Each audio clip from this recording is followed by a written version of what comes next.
Well, this is Pastor Ryan Brown. We're trying to make an emphasis of the gospel in our church, and sometimes the biggest impact the gospel can have is when you give your own personal testimony. I was saved when I was a 4-year-old boy. Now, I have not always been the pastor that's preached behind this pulpit. I've been doing that for over 20 years. But I was a sinner just like everybody else. I'm a sinner just like everybody else today. When I was a 4-year-old boy, I'd been privileged to grow up in church with a mother and a father that took me to Sunday school and told me about God and taught me to pray. But in that time where I realized that I was a sinner, I'll never forget. It was January 1982, and my mother was at a choir practice getting ready for an Easter cantata. And I looked at my father while we were watching Roy Rogers and sitting on a green couch down in our family room. I looked at my father and I said, "Dad, if I don't get saved, I'm going to go to hell." My father told me, he said, "That's true. We'll talk about it after this show."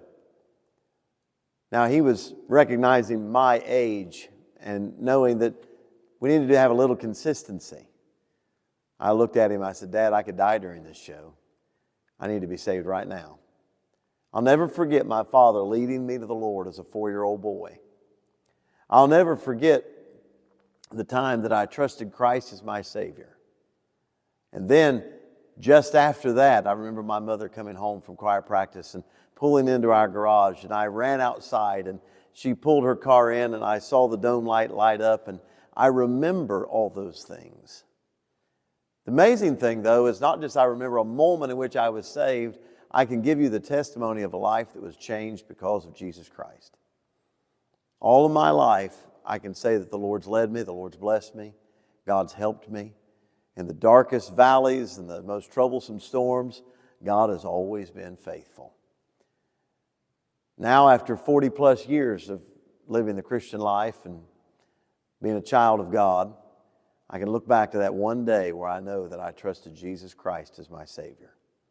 I want to challenge everybody to give their testimony, but more importantly, I want to challenge you to have your own testimony. Have a time in your life where you know you could go back to and say, "That's the time that I trusted Christ as my Savior." Not the time that I was baptized, not the time that I went to church, not the time that I read my Bible, but the time that I trusted Jesus Christ as my Savior.